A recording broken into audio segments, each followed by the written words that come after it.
So, dear students, in the last video I read about the modification in the leaves as regards the food storage. Now, second is as regards protection.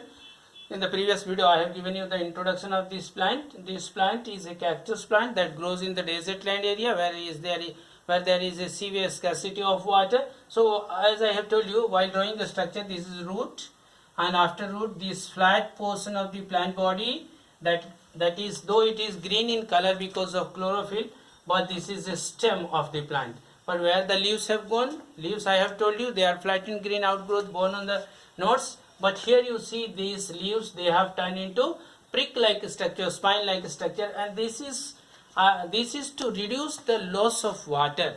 Once the leaves are turned into spine-like structure, so they have one benefit that they don't have the stomata to lose the water.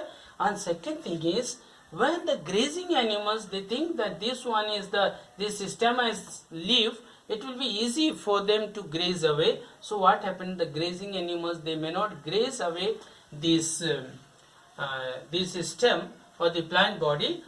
These pricks will prick into their mouth and protect the plant. Not only this opensia or cactus, you may have seen ball-like prickly pear. Prickly pear, you see, they have many ridges like these structures, and all these ridges have many thorns. This becomes many thorns, not thorns, spikes, the spiny structures. So they protect the plant from grazing away by the grazing animals. Second is, some plants, they grow in the desert land or on the surface of sea, where they are generally devoid of proteinaceous or ammonia. So they don't get the proteins, necessary amino acids or the ammonia product. To meet that need, they have to maintain their nitrogenous need. They have to turn, or they have to consume some insects. Such plants, you will be amazed to know that there are certain plants, they eat away the insects. In these plants, they eat away the insects. We call them insectivorous plant. Insectivorous plant, you have heard of herbivorous? Herbivorous. Herbi means that eat house. Similarly, carnivores, flesh eaters, omnivores, all eaters. Similarly, you have the insectivores. So insectivores, those which eat away the insects, right? Which eat away the insects, right? So there are certain plants. Before going, let me draw one structure and you recognize this structure first. You may have seen an earthen pot of this kind. Do you know what is its name and what for is it used? This pot you have come across, or you have first time known in the story Thirsty Crow, right? All of you have read Thirsty Crow, and here you have seen this kind of pot. The name of this pot is pitcher. This is generally used in a country or villages to store water and to have potable water. Potable water, the term has come. Generally in the past time, people in our countryside, in the villages or whole of the country, they used to store drinking water inside this pot. From there we have got, for drinking water we have got the word potable water. Potable, the water that is fit for drinking or that is stored in the pot. And the name of this pot is pitcher. Some of the leaves, you see, this is the leaf base, and this leaf base, the lamina develops into a pitcher-like structure, right? So you can see this is a pitcher-like, and this brim of the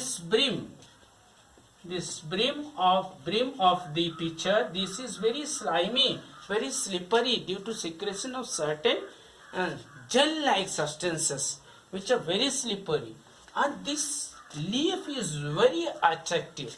The insects, they come and they are attracted towards this, like the flowers have beautiful petals, and once the insects sit at this brim, they slip down, and inside this they have the structures that penetrate into the body, or sometimes they secrete some hormones, liquid substances, and they digest the insect in their body. So such plants, to meet their nitrogenous need, to meet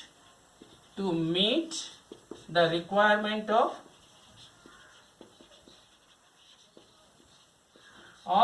nitrogen.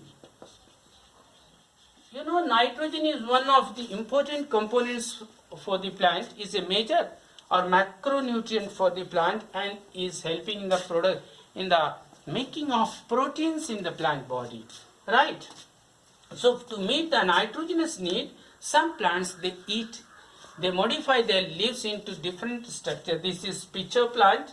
In some cases you may have seen the leaves, they modify into the structures, and here you see this plant is sundew, right, or Venus flyter. These plants, they are also very attractive, and once the insect sits there, this lamina of the leaf slightly comes together and closes like a flap and traps the insect.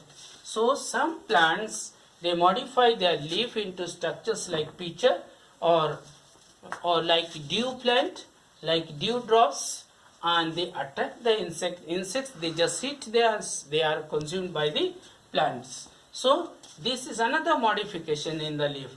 And sometimes some of the leaves, they modify for the help of vegetative propagation, of vegetative reproduction in the plant body. Some plants, they do not produce seeds to the extent to help in the process of reproduction. So such plants, they grow, or they can be grown, or they can result into new plant with the help of their leaves. You may have seen rose plant. Rose plant is, the stem is cut into small pieces and just planted into the soil, and you see a new plant develops. So there you see new plant develops from the stem. Similarly, there are certain plants which can be developed from the leaves. And that kind of reproduction in the plant body, the reproduction of the plant with the help of vegetative parts, I have already told you about vegetative parts, stem, branches and leaves. They are vegetative parts. So if a new plant is grown with the help of a leaf, so such reproduction is called vegetative reproduction. And a very common plant leaf is the bryophyllum. You may have seen the bryophyllum leaf, and at these notches you can see some new plants. These leaves, they kept fallen on the ground, and from these notches they developed new plants at the margin, right? And such a leaf is called bryophyllum. So some of the leaves, they become thick, flaccid, and help in the process of reproduction, that is vegetative reproduction in the plant, and that is called the modification in the leaf for vegetative propagation. So take a review. Let's take a review of all the modifications in the plant body. So modifications means the changes brought about in the structure as well as the function of the leaves for carrying out the different purposes or needs of the plant body. First is leaf tendril. I have told you the tip of the leaf that extends or that develops a structure like a coil, wire-like structure that helps to coil around, or say wrap around or twine around a fixed branch or fixed support and help the plant to climb up or grow more, right? Such a modification is called leaf tendril, and this helps in the mechanical support of the plant. Second one is for food storage. I have told you, as in the onion, garlic, you see the leaf base that become flaccid and thick, and that stores the food, that I have already. Then regarding the protection, some leaves modify for the modification, they modify for protection of the plant body, as in the prickly pear or the cactus. You see the leaves modify into spines so that the grazing animals, they may not graze them away. And then insectivorous plants, as I have told you, the leaves, they modify into preacher-like structure or trap-like structures, and they help in the trapping of insects so that the plant can meet or fulfill the requirement of nitrogen in their body. And the last one, the fifth modification that we have read is for the purpose of vegetative propagation, or some plants, they can't produce their seeds properly. They are in such a situation, they can't produce seeds or other methods of sexual reproduction. So hence, some of the leaves, they modify, they become thick, flaccid, and they help in the process of producing new plants of